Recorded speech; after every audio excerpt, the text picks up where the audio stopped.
Iran ने अमेरिकी ठिकानों पर करीब 9,000 मिसाइल ड्रोन से अटैक कर दिया है। खुद अमेरिका ने ये खुलासा किया है। वहीं तबाही की सैटेलाइट इमेज भी सामने आई है। साथ ही अमेरिका की मिसाइलें और इंटरसेप्टर तेजी से खत्म हो रहे हैं, जिस वजह से उन्हें जंग से पीछे हटना पड़ रहा है। हमले रोकने पड़े हैं। साथ ही होर्मुज पर ईरान की माइंस ने दुश्मन को एक बार फिर पछाड़ा है। एक एक करके सारी खबरें आपको बताते हैं। सबसे पहले इस खबर को देखिए। तस्नीम न्यूज एजेंसी के हवाले से लिखा है, अमेरिका ने बड़ी सैटेलाइट इमेजिंग कंपनियों को फारस की खाड़ी की तस्वीरें जारी करने में देरी करने या फिर उन्हें रोकने के लिए मजबूर किया।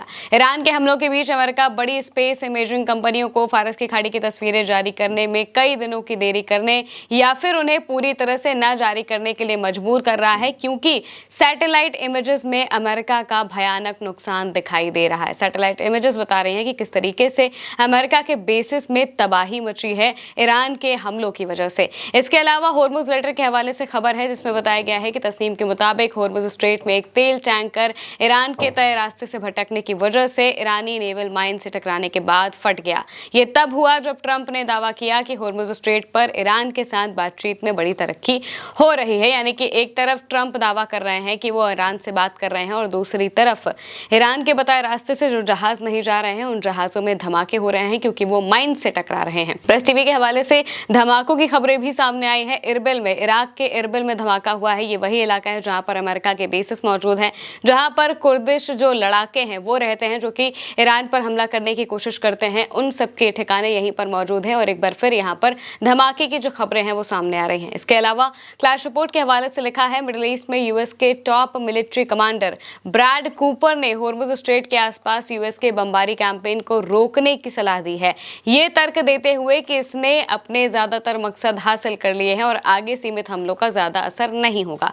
उनकी सलाह साथ ही घटती एयर डिफेंस इंटरसेप्टर सप्लाई के बारे में चेतावनियों ने हमले रोकने के प्रेसिडेंट के ट्रंप के फैसले पर असर डालने में मदद की है। इस बीच ईरान और ओमान स्ट्रेट को फिर से खोलने के प्लान पर बातचीत कर रहे हैं और दोनों पक्षों के हमले काफी हद तक रोक देने के साथ लड़ाई कुछ समय के लिए शांत हो गई है, जबकि डिप्लोमेटिक कोशिशें जारी हैं। यानी कि यहाँ पर अब अमेरिका के जो वो इलाके हैं जहां से अमेरिका हमेशा हमले करता है, चाहे वो जॉर्डन हो, चाहे वो कुवैत हो, चाहे वो बहरीन हो, इन सब जगहों पर अमेरिका के इंटरसेप्टर्स मौजूद हैं। लेकिन ईरान ने इतनी बुरी तरह से यहाँ पर मौजूद इंटरसेप्टर्स पर निशाना साधा है कि अब अमेरिका के इंटरसेप्टर, उसके मिलिट्री इक्विपमेंट्स काफी तेजी से खत्म होते जा रहे हैं, जिस वजह से उन्हें लड़ाई रोकनी पड़ रही है, क्योंकि अगर वो इसी तरह लड़ते रहे तो उनके पास बचने के लिए कुछ नहीं बचेगा। इसको लेकर आगे भी और खबरें हैं जो आपको चौंका देंगी। इसके अलावा लेकिन अब्बास अराक्ची, जो कि ईरान के विदेश मंत्री हैं, उनका एक पोस्ट सामने आया है। दरअसल जो यूक्रेन है,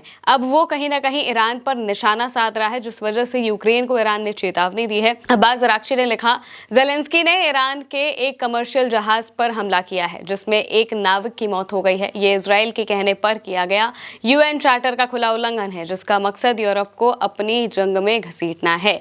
ईयू के हाई रिप्रेजेंटेटिव कलास और विदेश मंत्री लावरोव के साथ बातचीत में यह साफ कर दिया गया है कि कीव में बैठे मुफ्तखोर ने जो किया है उसका जवाब जरूर दिया जाएगा। यानी कि रूस के साथ मिलकर ईरान यूक्रेन को जवाब दे सकता है, या तो वो रूस को कुछ अपनी शॉर्ट रेंज मिसाइल्स दे सकता है, या फिर किसी दूसरे तरीके से रूस की मदद कर सकता है, और यूक्रेन से बदला लेने की बात यहाँ पर साफ तौर से कह दी गई है।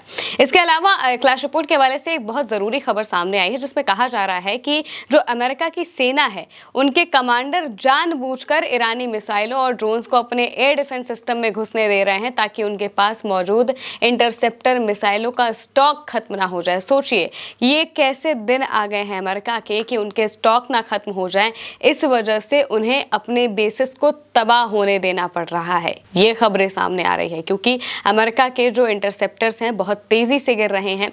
उन्होंने सोचा नहीं था कि ईरान इस तरीके से पलटवार करेगा और ईरान के पास इतनी सटीक इंटेलिजेंस आएगी कि वो सीधे उनके सैनिक अड्डों पर अटैक करे, जहां पर सैनिक रहते हैं उस जगह पर अटैक करे। ये अमेरिका ने बिल्कुल भी नहीं सोचा था, लेकिन ये हुआ।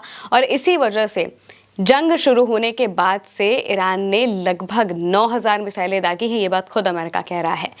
अमेरिका का ऐसा कहना है कि युद्ध शुरू होने के बाद से ईरान ने लगभग 9,000 मिसाइलें और ड्रोन दागे हैं। ऐसे में कमांडर अब सिर्फ उन खतरों को ही रोक रहे हैं जो अमेरिकी सैनिकों की ओर बढ़ रहे हैं। वो रनवे, रडार और फ्यूल डिपो पर हमले झेलने को तैयार हैं ताकि पेट्रियट, थाड और SM सीरीज के इंटरसेप्टर बचाए जा सके, जिन्हें दोबारा हासिल करने में सालों लग जाते हैं। यानी कि ये वो इंटरसेप्टर है जिन्हें बनाने में अमेरिका को बहुत टाइम लगता है, साल, 2 साल, 3 साल, इतने साल लगते हैं और बहुत लिमिटेड ही ये बनते हैं। इसी वजह से वो अपने इन सब इंटरसेप्टर्स को बचाने की कोशिश कर रहे हैं, क्योंकि अगर वो बचाएंगे नहीं तो उनके सैनिकों पर बड़ा खतरा आ जाएगा। तो वो वही हमले रोकने की कोशिश कर रहे हैं जिससे कि सैनिकों को खतरा हो। बाकी रनवे पर हमला करना या फिर रडार की, जो हम आपको अब तक खबरें बता रहे हैं कि अमेरिका के कई रडार सिस्टम ईरान ने उड़ा दिए हैं, वो इसी वजह से क्योंकि अमेरिका के पास मिसाइल इंटरसेप्टर्स कम हो गए हैं और वो कोशिश कर रहे हैं कि वो इन हमलों को झेल के अपनी सेना को बचा सके। सोचिए ये हाल हो गया है।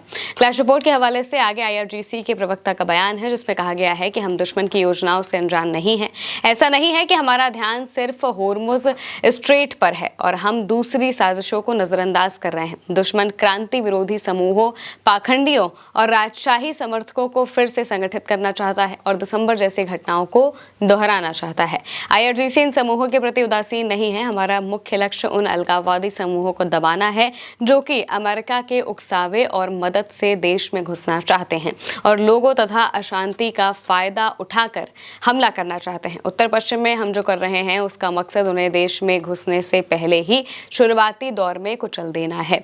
यहाँ पर जो IRGC के प्रवक्ता है वो इस बात को बता रहे हैं कि जो अमेरिका है वो कोशिश कर रहा है ग्राउंड ऑपरेशंस के लिए, और इसके लिए अमेरिका को पता है कि वो अपनी सेना को नहीं उतार सकता, तो वो कुर्दिश लड़ाकों को हथियार देता है, बाकी की सप्लाईज देता है, जिससे कि वो ईरान पर जमीनी तरीके से घुस सके। लेकिन अब ईरान ने उनके खिलाफ ऐसी जंग छेड़ी है कि जो खास तौर से इराक के आसपास का इलाका है वहां पर ईरान ने अपनी पैदल सेना तैनात कर दी है, और वो सेना जिसे रैपिड फोर्स कहा जाता है, जो बहुत ही क्रूशियल टाइम पर निकाली जाती है, उन्हें तैनात किया गया है। और यहाँ पर ईरान ने इस बात को साफ कहा है कि हमें पता है कि दुश्मन क्या करना चाहता है या फिर वो क्या करने की कोशिश कर रहा है, इस वजह से ही हम हर उस जगह पर हमला कर रहे हैं या फिर हम हर उस कोशिश को नाकाम कर रहे हैं जिसके तहत कोई बड़ा खेल हो सकता है या कोशिश हो सकती है। इसके अलावा एक और बड़ी खबर सामने आती है। डोनाल्ड ट्रंप एक पोस्ट करते हैं। डोनाल्ड ट्रंप ने पोस्ट किया है कि वो खर्ग पर कब्जा करेंगे। खर्ग आइलैंड जो कि ईरान का है, उसको लेकर जो डोनाल्ड ट्रंप है उन्होंने कुछ AI फोटोज पोस्ट की और उस AI फोटो में लिखा था स्ट्राइक ऑन खर्ग, यानी कि ईरान के खर्ग पर हमला। ये ट्रंप की तरफ से लिखा गया था। और इसके अलावा ट्रंप ने कई AI इमेजेस पोस्ट की हैं, हमलों की ही पोस्ट की हैं, लेकिन दूसरी तरफ उनकी सेना कह रही है कि भाई हमारे पास तो चीज़ें ही नहीं बची हैं, हम हमला कहाँ से करेंगे। और इसी वजह से अमेरिका को अभी मौजूदा वक्त में, जो वो बीते कई दिनों से लगातार कह रहे थे कि हम बहुत बड़ा हमला करेंगे, हम बहुत बड़ी वॉर छेड़ देंगे, एस्केलेट कर देंगे, ये सारी चीज़ें अब उन्हें रोकनी पड़ गई हैं, क्योंकि उनके पास साजो सामान उतना नहीं बचा है जिससे कि वो अपना काम करवा पाते। और इसी वजह से मौजूदा वक्त में स्थिति ये है कि अमेरिका कोशिश कर रहा है कि ईरान से अब बातचीत की जाए, यानी कि डिप्लोमेटिक चैनल अब एक बार फिर खोल दिया गया है। थोड़ी सी शांति इस जंग में हमलों के बीच में आई है, यानी कि अभी हमले उस तेजी से नहीं हो रहे हैं जिस तेजी से पहले हो रहे थे, क्योंकि अमेरिका ने हमले रोक दिए हैं। और ईरान हमला तभी करता है जब सामने से कोई हमला किया जाता है। तो अगर अमेरिका हमला नहीं कर रहा है तो ईरान भी हमला नहीं करेगा। लेकिन ईरान ने इतने कम वक्त में ही अमेरिका को यह बता दिया है कि आप अगर बार बार ईरान से लड़ेंगे तो आपके लिए ही मुश्किल है, क्योंकि उनके इंटरसेप्टर्स खत्म हो रहे हैं, जबकि ईरान 9,000 मिसाइलें दाग चुका है इस नई जंग में। जब सीजफायर या फिर MOU के बाद जो अमेरिका ने शुरू की उसमें सिर्फ 9,000 के आसपास मिसाइलें और ड्रोन्स दाग चुका है, जो कि बहुत बड़ी रेंज है, क्योंकि अमेरिका ने इतनी नहीं दागी होंगी, क्योंकि अमेरिका को अपने इंटरसेप्टर्स, अपने ड्रोन्स बचाने हैं। लेकिन यहाँ पर ईरान ने जिस तरीके से अटैक किया है, इस वजह से अब अमेरिका को इस जंग से पीछे हटना पड़ रहा है। फिलहाल के लिए मेरे यानी महबूब के साथ इस खबर में इतना ही। आप देखते रहिए उल्टा चश्मा न्यूज़।